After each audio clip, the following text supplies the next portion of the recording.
nothing to do with shot making and being on the lawn. It's all going to be what takes place in your head. All I'm going to try and share with you are things that I've learned, stuff that I've learned from reading, from playing and experiencing myself, and also what I've learned from my 2 sports coaches. I have 2 sports coaches whose services I use in order to play better croquet. So there's going to be some stuff that will make you think that I'm quite loopy. My wife already knows that I'm quite loopy. It's going to be quite way out there, but what I found is it's effective for me.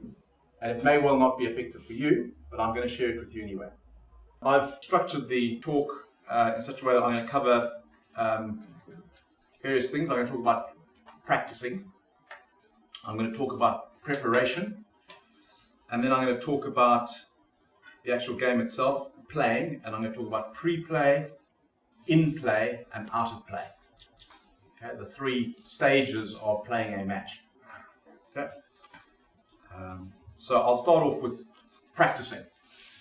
My main goal with that, first of all, is to get a repeatable swing.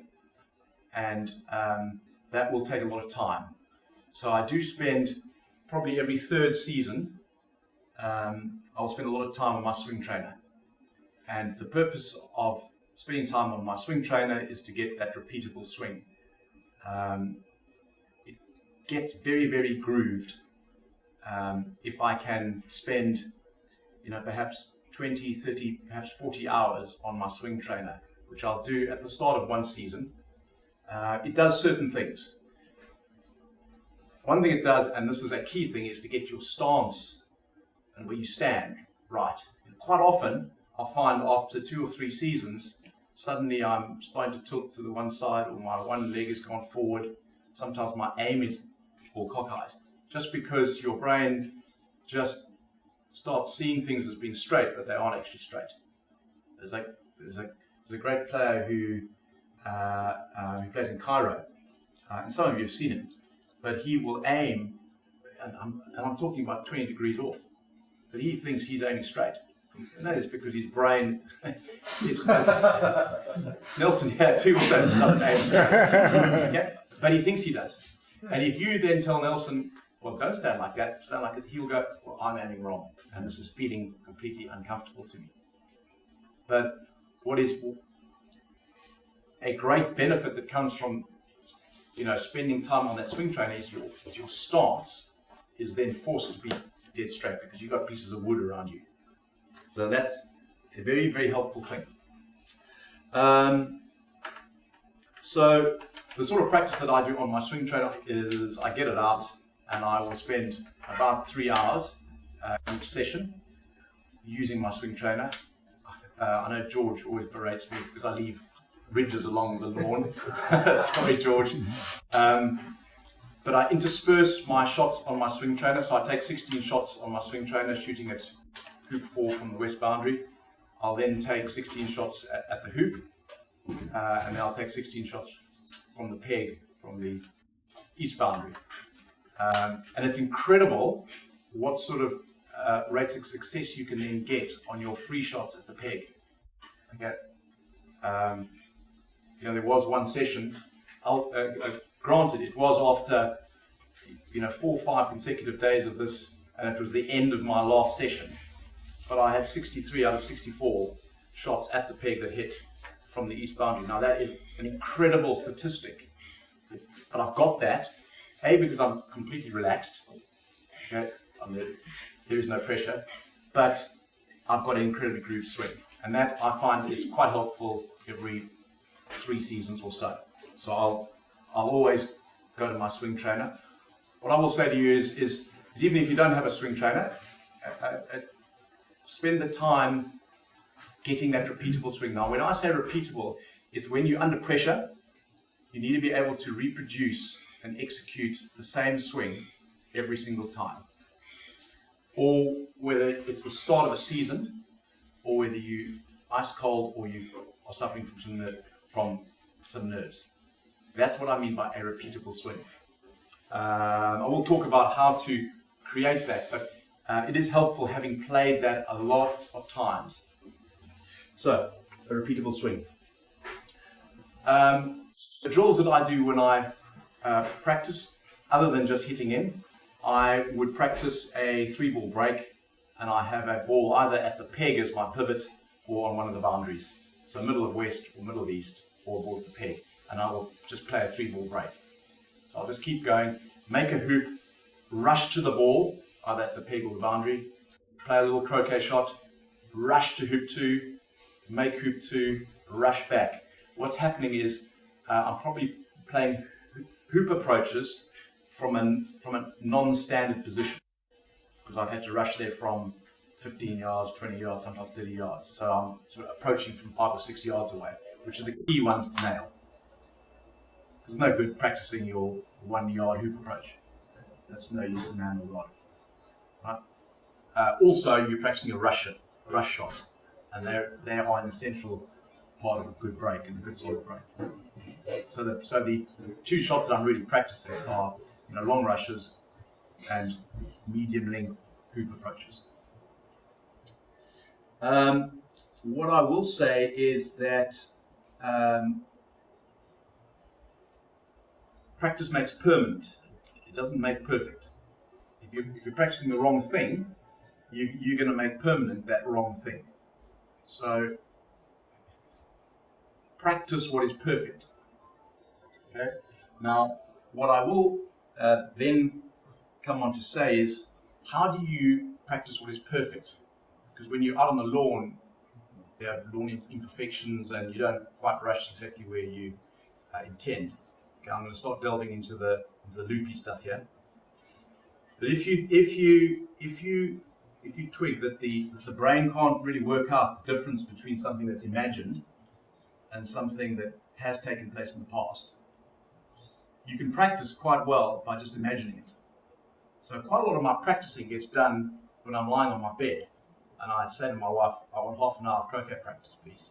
And I dress like this, and I don't have a croquet mallet in my hand, but I go upstairs, I spend 2 or 3 minutes just getting slightly relaxed, and then I practice.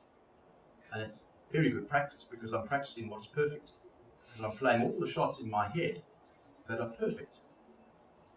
The brain can't really tell the difference the next day whether I was at the Surbiton Croquet Club on lawn 2 or on my back, eyes closed, practicing fantastic shots. So I practice perfect shots, and that then becomes permanent. When you do practice, you've got to imagine that you're under pressure, that you're playing in a pressurized environment. You're just wasting your time if you're out there just hitting the ball around. You might as well not do it. You've got to replicate the same sort of emotional pressures that you may well feel in a match. So try and imagine that this is the last match of a world's final. Right? Every shot must count. Imagine that there is a crowd. Imagine if it's a crowd like Adelaide and everyone wanted Robert to win and not me. That's fine, because I've practiced that in my head so many times. I didn't mind that everyone wanted Robert to win. It's fine. I practiced that particular pressure before. So I like to put myself under a imagined pressure, either a rush shot, and I say, right, I've got to nail this rush shot because here's the circumstance. So when it comes to the circumstance itself, and you're playing in the final of a Worlds or the final of a handicap final, whatever you think is a big game for you, and you start feeling pressure, you've been there before, because the brain can't tell the difference. It's not new to you anymore. It's old hat. Can I just ask a question about the swing trainer itself, Reg? Yeah. I tried to buy one down at Southend. We enjoyed it very much. There was a mystery bidder here. No idea who it was. Assuming Rutger's not going to build anymore, there's a serious question. Do you know who makes them, where they can be acquired? Well, I know John Hobbs used to make some, but I think that he found it uneconomic. There weren't too many requests. Rob, No. Rob took some, I'm not sure the exact details, he had a specific type of bolt that he brought with him from the UK to Adelaide, and basically bought some planks of wood from a DIY shop and knocked something together. Now, I'm not sure exactly what they were, but, because I'm not an engineer at this point, but they were a sort of bolt that could keep two planks of wood the right distance apart, and he had 4 of those things with a fine space. And they were set, Rob Fulford. He basically took 4 of these things together and built one, a makeshift. And it wasn't elegant, it wasn't tidy, but it was 2 sheets of plywood that were the right size, the right distance apart. So presumably something a bit like that. So he's got a crooked swing. So Yeah. a crooked swing. I do think that if you have a crooked swing, it's not a disaster. Okay, because I've seen some great players who've had very crooked swings. You know, Trevor Bassett had that awful, terrible swing, and there was a period where he couldn't miss a thing. He was fantastic. The moment he started fretting about it, fussing about it, he started playing badly. So it's not the end of the world. It just needs to be quite grooved. The problem with a crooked swing is when you're under pressure, when you're cold at the start of the season, it's slightly more difficult for that to become a repeatable swing. And that is why that swing trainer every 3 years is very, very helpful, because not only does it get my stance right, but it also forces my swing to be dead straight. I guess if you're only using it every 3 years, you can share it with the rest of us. There's a rental agreement that we can surely come to. You'll get an email in the morning. I'm interested in your 2 sports coaches. What sort of people were they, and how did you find them? The one is a partner in a training company, and it was a training company that I had used in my business, and I got introduced to him. And he's a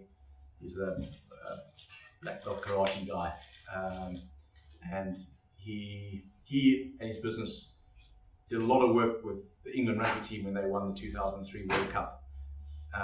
He's worked with several world champions before. He knows nothing about croquet.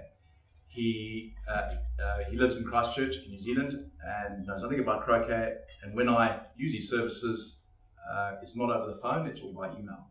And what happens is I'd email him the close of play.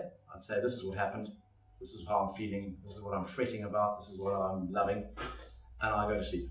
And the next morning, one of the first things I do, I grab my iPhone and I go, I need my email. It's like a sort of drug that I have. And he'll go, 5, 6 lines, and he'll go, that's what I needed to think about. Well done. So the other one is a person who also doesn't know anything about croquet, and it's all about positive thinking. So I met him about 1.5 years ago, and the first time he saw me play croquet was down in Brighton, and he saw me lose to Stephen. And he came up to me afterwards and he said, Reg, I'm absolutely shocked. And of course I said, well, of course you're shocked because I've just lost, I really shouldn't have lost to Stephen, right? That's the shock. And he said, no. Whether you won or lost is irrelevant. What you look like is completely shocking to me. And I was quite taken aback by what he said. He said, your body language, Reg, what you look like is appalling. So I said, okay, I think I need to spend some time with you. And we had a great dinner in central London, and he came up with a list of about 12, 13 things that I had to change from how I played that day. Nothing to do with croquet. And I absolutely embraced them. And it goes from haircut. Okay, I was looking scraggy, my hair was slightly long, it was quite a windy day, so of course it was all over the place. The first thing is, Reg, when you go out on that croquet court, have a good haircut. Little things, but it's how it makes me feel and the effect on the opponent, because they will then see me. I look smarter. So then we went down, okay, I wasn't shaven. So I had a 3-day growth. So he said, Reg, when Roger Federer walked onto that centre court, was it 6 or 7 years ago when he was playing Annie Roddick, and he wore that white, that beautiful cream jacket, but he looked absolutely outstanding. I mean, my jaw dropped when I saw him walk on. He felt $1 million. The crowd sensed that he was $1 million. And Andy Roddick, pitched up normally and probably unshaven and thought, okay, this guy owns this court. How am I going to beat him? Did it make a difference? Well, Federer did win that match, and I suspect it did make a difference. Well, how did you work with Murray then? So, clean shaven. My shirt, it had to be ironed. It had to be clean. It couldn't be the one that I wore yesterday, or I didn't hang up properly. I had to have a belt. Right?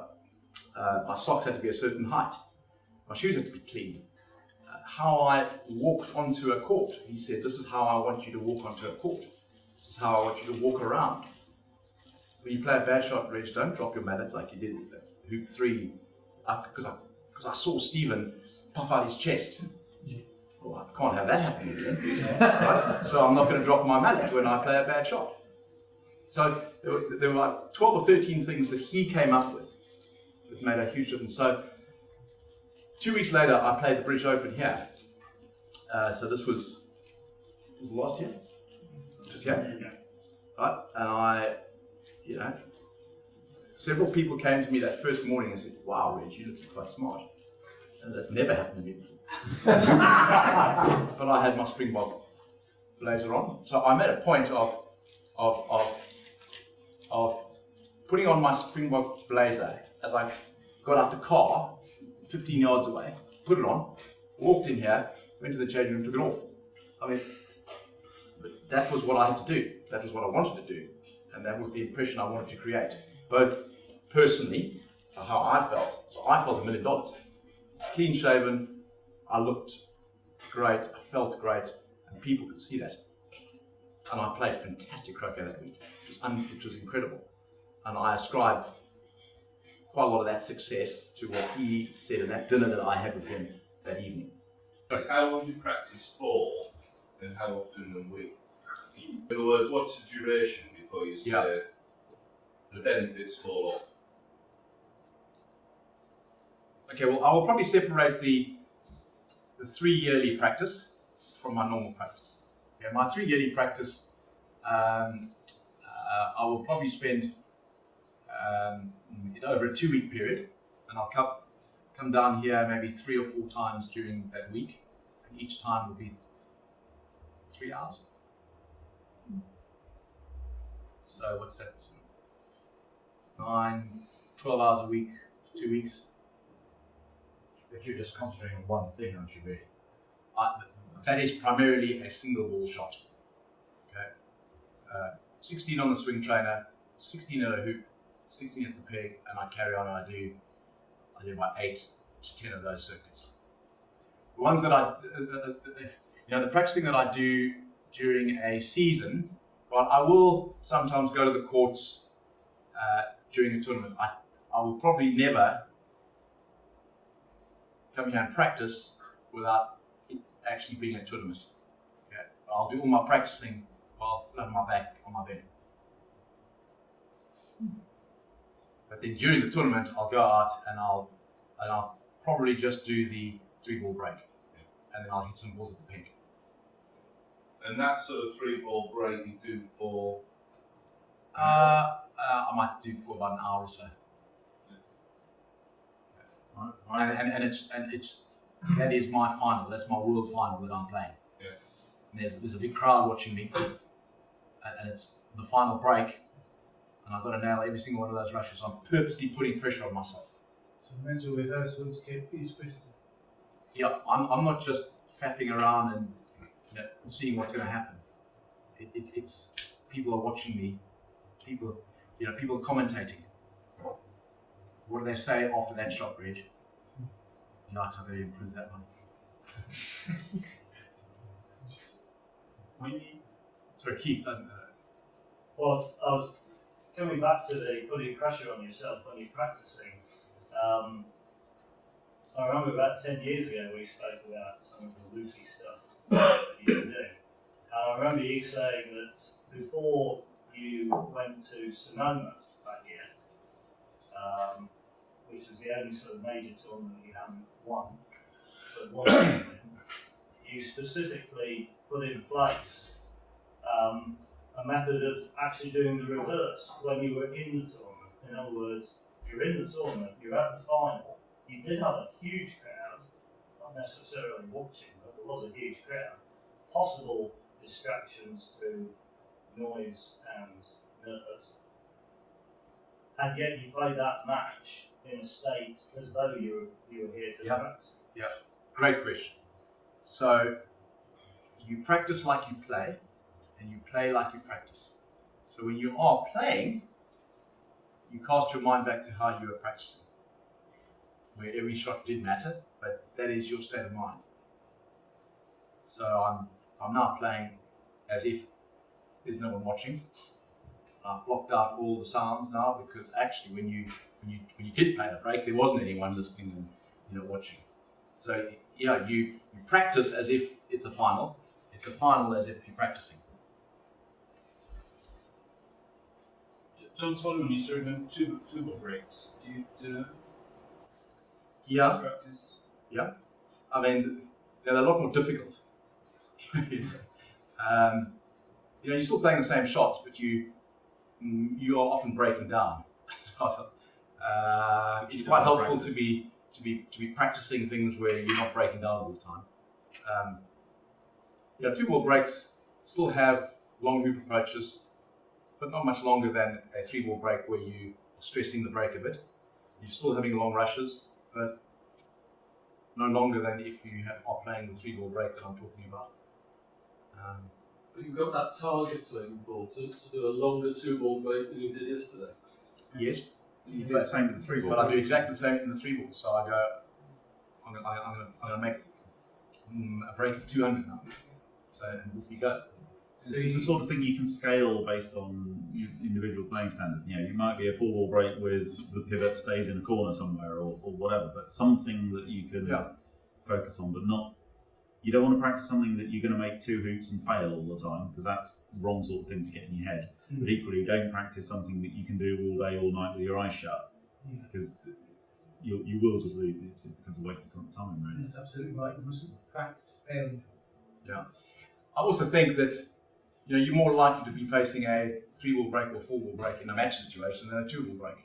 So, rather practice what you are going to experience in a match. When you do your thought practice, is it always the same scenario? Is it always a sextuple from a Miss Tea Lady, or do you sort of vary? Well, it's often an octuple that is absolutely perfect. Because you can imagine whatever you want to imagine. It includes shaking someone's hand at the end of the game. Walking to the bar and buying them a drink. You won. That is what you should be picturing. And all positive thoughts. Every shot is perfect. You see yourself hitting a hit in. It's great fun. It's a bit loopy, but it's great fun. Just talk about how you plan your season, because it's probably just worth mentioning this. I think you can overplay. I know James Hopgood spoke to me earlier this season. I think he overplayed, and you could just see he was stale. You could see that. Did he care whether he hit or missed? And he started missing, and the body language was just not great. I think he played too much croquet. And I think that you can play too much croquet. I actually came over here, and my father brought me over, I must have been 14 or 15, and we played 4 weeks of croquet. We went right in a camper van, and we went to Colchester, and I went to Bristol. And after 2 weeks, Dad, geez, another tournament. And I played horribly. My first week, I played great. I think you can play too much. So I think it's helpful just to bear that in mind. You can play too much. You can get too stale. Is it not right to also think about what objectives you have in the season? Yeah. And target, say, I'm going to be right for this, and this tournament. Exactly, yeah. And I think just thinking about it, is a good start. Thinking that, okay, this is a tournament that I'm just going to be here to try and groove my swing. I actually don't mind if I win or lose the coals. Okay. Now, of course, Ian Burridge loves it when he beats me, but that's just a tournament that I'm there to have a good time. It's a great club to go to, some great members there, but I'm probably going to get to the final. Okay, which means I'm going to play for 3 or 4 days, and that probably gets me to about 95% of my standard, which is perfect for the start of a season.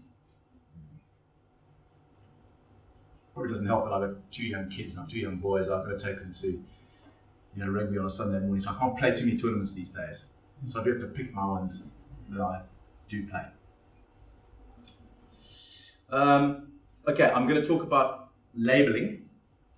I used to suffer from this. When you label a person, label a player, you can't beat them. They're very good because you've called them God all your life, or they are fantastic at hitting in, or they beat you last time. And I remember there was a South African player, Dick LeMaitre, couldn't beat him, could not beat him.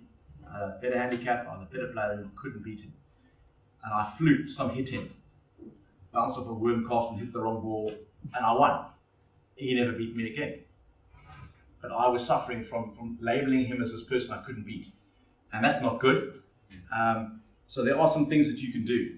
What I find that works incredibly well is, and certainly if it's a match that I want to win, so it's now the British Opens and it's now the knockouts, or it's the Worlds and it's now the knockouts. Games, matches you need to win. So it's very helpful to go to the rankings, the interactive rankings, call that player up and have a look at their record over the last 3 years. And revel in all their losses. Because I tell you what, no player is unbeaten for 3 years, right? Old Rob Fulford's had some corking losses. So have I, but he's had some corking losses, and I love looking at it again. Fantastic. In my head, I'm going, he's not as good because, how could that player be? If he leads to them, yeah. It's so effective, especially if you're playing international croquet and you haven't played someone before. It's very effective. You go, oh, goodness gracious me. I lost to that person, that person, that person. Very effective. Demyths them completely.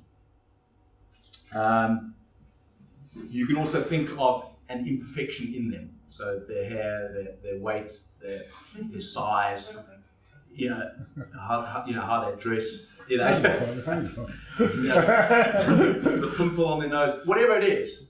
But it focuses your attention on something that's an imperfection rather than a perfection. Or they're useless at tactics. That's great. If you're starting to think that they are poor at something rather than creating a label. There is another psychological thing that you can do, which my coach has taught me. It's the tapping exercise. Some of you have, Keith's nodding his head because I knew he'd know this, but there's a tapping exercise that you can do where there's certain places on your face and body that you tap, and you can say a certain phrase or phrases of words that desensitize you to a player. So, right, you might say, right, first thing tomorrow I have to play Robert. So you're simply tapping away, but I choose to be absolutely comfortable and at peace with myself, and this is what I'm going to do when I play against him. And it's all positive stuff. And doing that set of exercises is incredibly empowering. So when you are faced with that particular person, even a situation, like 7-yarders, right? Do the tapping exercises 2 or 3 times, and suddenly that 7-yarder is no longer a monster. It's just a 7-yarder. It's incredibly effective. If you do want to read more about it, tons of places online, or the tapping exercise. So there's 7 places that you just tap and you say a certain phrase. Can I ask you whether some of this peripheral stuff that you're talking about, like how you dress and this tapping and so on, does that really help you to focus on the shot when you're actually playing? Because I just feel intuitively that would actually distract me from focusing on what really matters, which is the shot in front of me. Okay, I will come to the in-play and playing that particular shot. So again... So you put all this other stuff in the background when you're actually playing the shot? Yeah. I'm not thinking about tapping if I'm taking a 7-yarder. No. So, Okay, so that's labeling. I want to talk about belief. Okay, and it's great to have belief. It's a wonderful feeling. And I played, when I played Ben Rothman in the final of the Worlds in 2009, I absolutely, in my bones, knew I was going to win that match. Okay, how well he played. I knew when I was playing Robert Fletcher in the final of the Worlds, I knew I was going to win. Even when I went 2-1 down, I knew. It was just something in my subconscious saying that I was going to win that. And it's a very empowering and peaceful feeling. The question is, how do you get that belief? That's the tough thing. Sure, one's own results over many years helps. Self-belief helps. But I do 2 things. I have written out a script. It's a 4 or 5 page script that covers everything about croquet, hoop running, hitting in, tactics, how I feel when I walk onto a court, how I feel when I walk off a court. It covers rushing, it covers everything, what I wear, and I've written it out. It's 4 or 5 pages, and I will read that quite often, particularly during the course of a season. I'll speak it into my phone, and I'll actually play it back to myself, so it's not just reading, but it's also hearing. And I'll close my eyes when I'm hearing, so it simply makes it a much more powerful effect. So I will recommend that you write your own script. And this is how I play a hoop shot. And of course, it's always positive affirmations. It's always success. It's always successful. So that is quite useful. And again, it's just adding layer of belief, and affirmation, and positiveness into you. Okay, I'm just going to talk about pre-play. So you're playing in half an hour's time. Some of the things that you've got to think about. I've said, arrive early. Don't be stressed. Don't drive a long way just before a match and then pitch up and you're going to play straight away. That is just not good. That's not ideal preparation. Try and pitch up for an important game. Pitch up early. Be the first there. So half an hour. Give yourself time to relax and think about what you're going to think about. I like to be smart. So, some tournaments, the Coles Cup, it's just I'm not there to win. I'm there to get grooved. So actually, I'll probably relax that a bit. Don't shave on that final morning. It's okay. My coach is not there. He doesn't know. Don't tell him. But if it's a World's final, absolutely, I'm going to be there half an hour early. I'm going to be clean shaven. I'm going to be smart as like you will never imagine. Does it affect you at all, Reg, if you actually fail on one of those missions, like your shirt gets crumpled or this is what would worry me about that, is that you might not do it precisely as you wanted. That's you cool. might have a downward. Here's a great book. Golf is not a game of perfect. Croquet is not a game of perfect. Our preparation is not a game of perfect. No. I might get something wrong with that, but that's cool. Yeah. As long as you can accept that. Yeah, okay. Life is not that sort of perfect thing. Reg, was at the Opens this year, was driving a Ferrari a tactic, and did it? No. That's just my car club, and it's You actually took it up, did you? but I have thought about it, and as it happens, it's actually quite helpful. But that's purely by accident rather than design. But actually, I do feel slightly smarter. I think it's helpful when you've already won 2-0 by 11:30 and everyone else is still playing, and all they can hear is your car.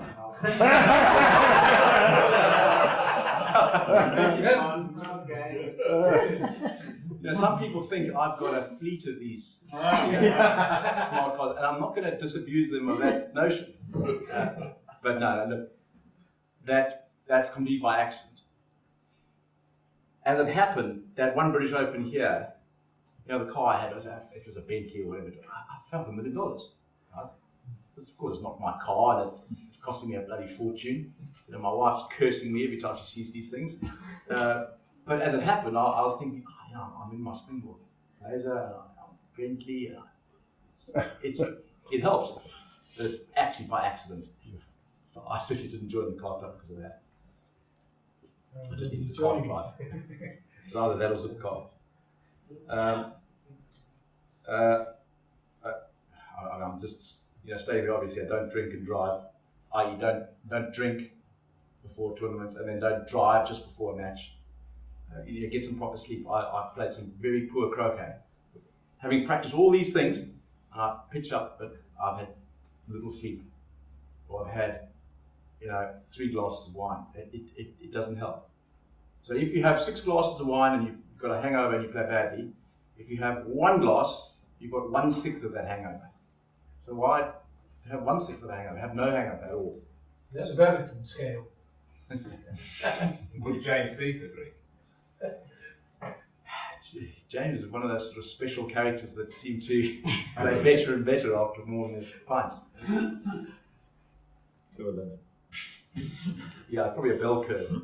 Probably peaks at about 6 beers. And then slowly goes down. I think James' seminar might be next week. Maybe we should. Yes. James Death's mental preparation.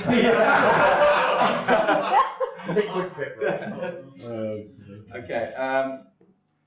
The 5-minute practice. I think that's a key 5 minutes because I don't stuff around.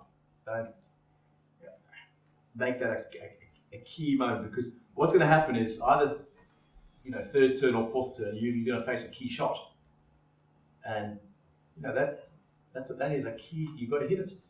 So use the 5-minute practice. I like to go up and down the boundaries, so I go once round one way and then once round the other way. My primary objective there is to get the pace of the lawn and to check the boundaries. You may well be taking a shot down one of those boundaries. It's worth knowing. So try and land the ball in the corner spot. So from corner 1 to corner 2, try and land in the corner spot. You will get a feel for the pace and the boundary. I think that's a great start to your 5 minutes. Probably takes you 1.5 minutes. I always do that. And then I practice my 4 or 5 yarders. Shots that I'll always hit. And I like practicing 10 yarders. Because I might miss one of them. I don't want to give myself a diversion that, yikes, I've just missed.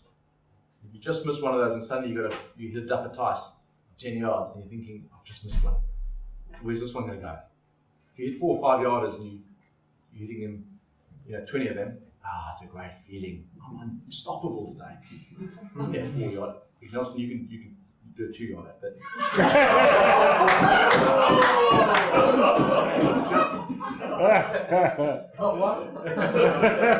they're positive affirmations. I've hit them all. And to be honest, a 1 yarder is the same as a 2 yarder, is the same as a 10 yarder. It's the same shot, it's the same execution. So just have a guaranteed outcome. Okay, where you miss, if you miss your 13 yarder or you miss your 7 yarder, or you miss your 2 foot hoop, you've got to, take away the emotional cost and feeling from that. That's just enough happened. That you've missed is feedback. and feedback is the breakfast of champions. So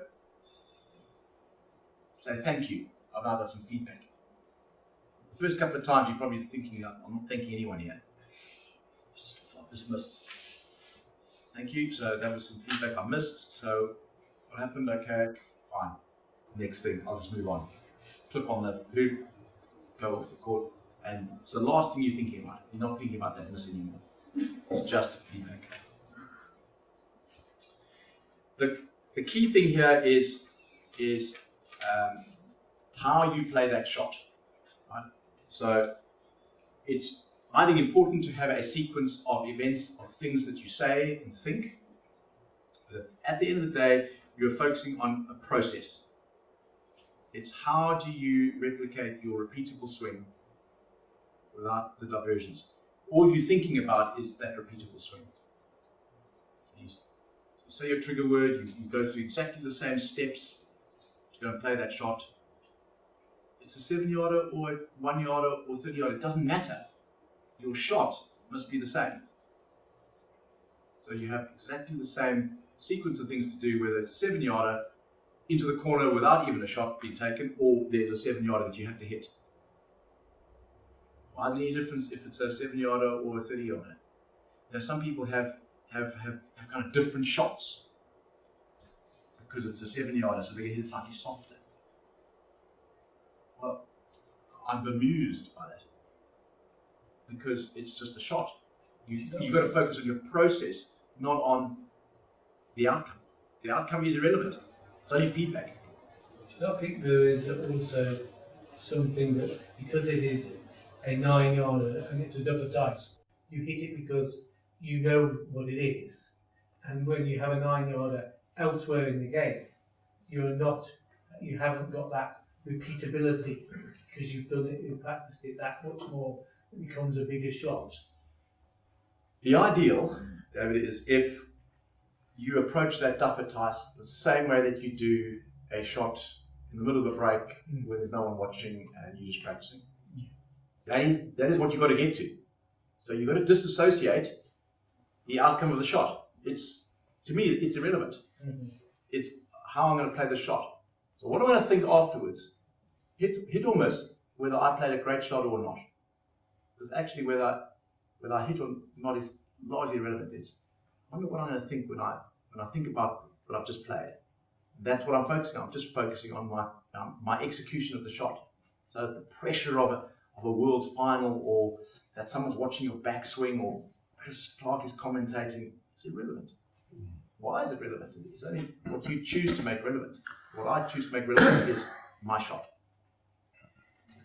Is there a difference if the target is a long way away than if it's in the foreground? Because you can see the target in the foreground, but not necessarily the one in the distance. Okay, so is a rush shot any different to a hit-in?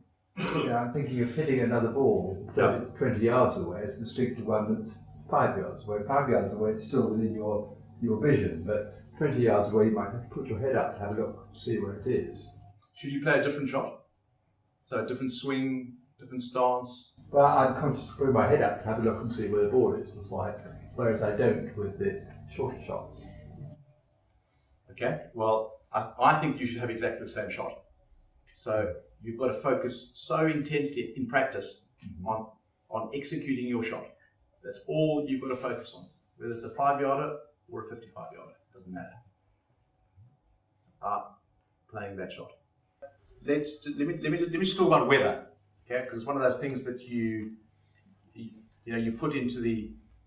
Well, I can't control the weather, but I played at Ramsgate in a golf croquet tournament, and it was the start of the season. And boy, Ramsgate can be cold. And there's that north wind, kind of the North Sea, and it's wind. It's quite exposed, and people get upset by the fact that the wind's blowing, what's cold, and they're playing worse. Well, you've got to understand you're going to play worse. If there's wind or bad weather, you're going to play worse. You're not going to play better.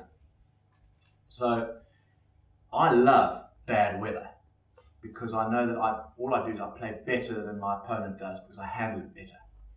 So I want that wind to blow like you won't believe. Especially when I play Robert Fulford, because I know he can't stand the wind. I love it when the wind blows. I'm going to play not great. I'm going to play worse, but I'm not going to play as worse as he, as bad as he. So you can. It's all about coping with the weather. So Ramsgate piles around, and it's a bitterly old cold day, and the wind is blowing, and I'm playing Robert, and he is dressed to the nines. He's like a little Michelin man. He's got so many layers of clothing on, and I think, well, hang on a second. If I wear what he's wearing, I won't be able to swing a croquet mat. So I went into my car, and I practiced a bit of meditation, okay, a bit of self-hypnosis, and I did that for about 10 minutes. So I'm completely relaxed, my heart rate's really down, and that's the best state of mind to be thinking things or thinking positive things. And I managed to convince myself that this was a gentle zephyr from the Mediterranean, and that it was a warm wind. And I closed my eyes and I imagined that this was what this wind was like. And I got out of the car and I instantly broke into a sweat. Oh, Jesus, this really is quite warm. And I went out there with a thin jumper on, my shorts. It was poor old Rob, couldn't swim. And I played the whole match imagining that this was a warm wind. And it's incredibly empowering. I played fantastically. So the weather is something you can't control, but it's how you react to it. You're going to play worse, but you can trick your mind to think that it's not actually as bad as you think it is. It's worth bearing that in mind, because this is Britain. Okay, I'm just going to talk about outplay. So this is where you're on your own and you're sitting, watching your opponent go around, reading a newspaper or whatever it is. A guy called Louis Oosthuizen, he's a golfer, and he won the British Open 2 or 3 years ago. I never heard of the guy. Now, he's a South African golfer, and I should have heard of him. Never heard of this guy. He won the British Open. What on earth happened? And he was interviewed, and he spoke about a sports coach who had engaged with him, and the thing that they covered was, if you play around at golf, okay, let's call it 5 hours of golf. How many minutes are spent playing a shot? Do you see? Okay, well, 70 shots, and each shot is a minute tops. So let's call it 70 minutes of actual shot making. So there's 4 hours of doing, well, what? Thinking what? So this coach got him to concentrate on what he was thinking about when he wasn't playing golf. So the 4 hours or the 5 hours of when he wasn't playing golf. So Louis, what were you thinking about? What should you be thinking about? How do you best put yourself into a state of mind where you can play better when you actually have to play your shot? And croquet is exactly the same as that. If you are playing a best of 5 and it's 3-2, chances are you spend 50% of your time not playing. What are you thinking about? What I find important is to get my heart rate down. That I find is a very important component of playing good croquet. And a slow heartbeat really relaxes me. So I'm sort of really focusing on how to get my heart rate down. I'm just sitting there relaxed, completely relaxed. And it's a fantastic feeling, having all your muscles completely relaxed. It's a wonderful feeling. I can actually feel my heart rate just slowing down completely. But I am going through my head, my script. So I'm thinking, okay, these are the things I'm going to go and do. So I'm quite often closing my eyes. That's why I like to have my own spot, because people start thinking I'm a bit odd. It's just be on your own. And I imagine and I visualize playing a great shot. Because what is going to happen is that first shot I've got to then play is probably a 16-yarder. So I'm focused like crazy on maximising my chance of hitting at 16 yarder. So in my head, I hit 1,016 yards in a row. And I see myself hitting them. And again, and I'm thinking of my heave, hold, hit. I'm thinking of my repeatable swing. I can just see it happening. I can just feel my body doing the shot. So my trigger word, walk forward, heave, hold, hit, swing, hit. Concentrate like mad. So when I go out on the court, I've had 1,000 shots in a row that are hit. What's the likelihood? I'm more likely to hit it. I do follow a certain process. At the time that I know it's my shot. If my oppo has made a mistake, I'm going to milk that one. I'm afraid I'm going to let him steward it, so I'm going to take an extra long time. But it's the same process. So I always get my drink, I stand up, and I walk to the court, and I look at the court. I have a sip. I survey my court. My court, he's just temporarily been on it. Done with the stuff. Sip, put it back, get my mallets, and walk out. And I do the same thing every single time because I'm trying to get that sort of holy grail, that state of mind where I'm best prepared to hit that next shot. And I like to be in control of that process. I do exactly the same thing every single time. If you've played a shot that wasn't as good as you intended it to be, but it's still your turn, you've got to play another shot. Yes. It may be you've left yourself a 6-yarder and you thought you were going to get a 2-yarder. Just pause a moment and think, well, what if I was just walking on the lawn with a 6-yarder? Exactly. Yes. Yes. Sometimes I go, okay, I've just played a short takeoff and now I've got a 6-yarder. I've now got this opportunity to hit a 6-yarder. Thank you. A lot of people go, oh no, I've just played such a bad shot. Shake of head. Well, that's not great psychology, trying to hit your 6-yarder. And you just want to talk about this weekend. Well, unless you're playing David Gator, he slaps his thigh before every shot. It's not good psychology. Absolutely, Keith is right. Go, okay, so this is my shot. You know, what has happened in the past is just a construct of your own mind. It's, so what? Play your shot. You can do things to detach what's just happened from what you're about to do, and be it that mental reset or taking it out of your head, or Keith's approach, it's a new turn, let's see where you go, and finding a way of detaching what's just happened from what you've got to do is going to help, because thinking about what's just happened isn't going to help, and to be honest, thinking about what's just happened, even if it went reasonably well, doesn't actually help. No, that's true. So if you put it behind you. Just go on. Go on. Don't dwell on it. Physical fitness. Do you do any special exercises with croquet, or is it just general? I think we're lucky with croquet. It's like darts. Repetitive stress, if you do loads and loads of the same shot over and over again. You've got to sure.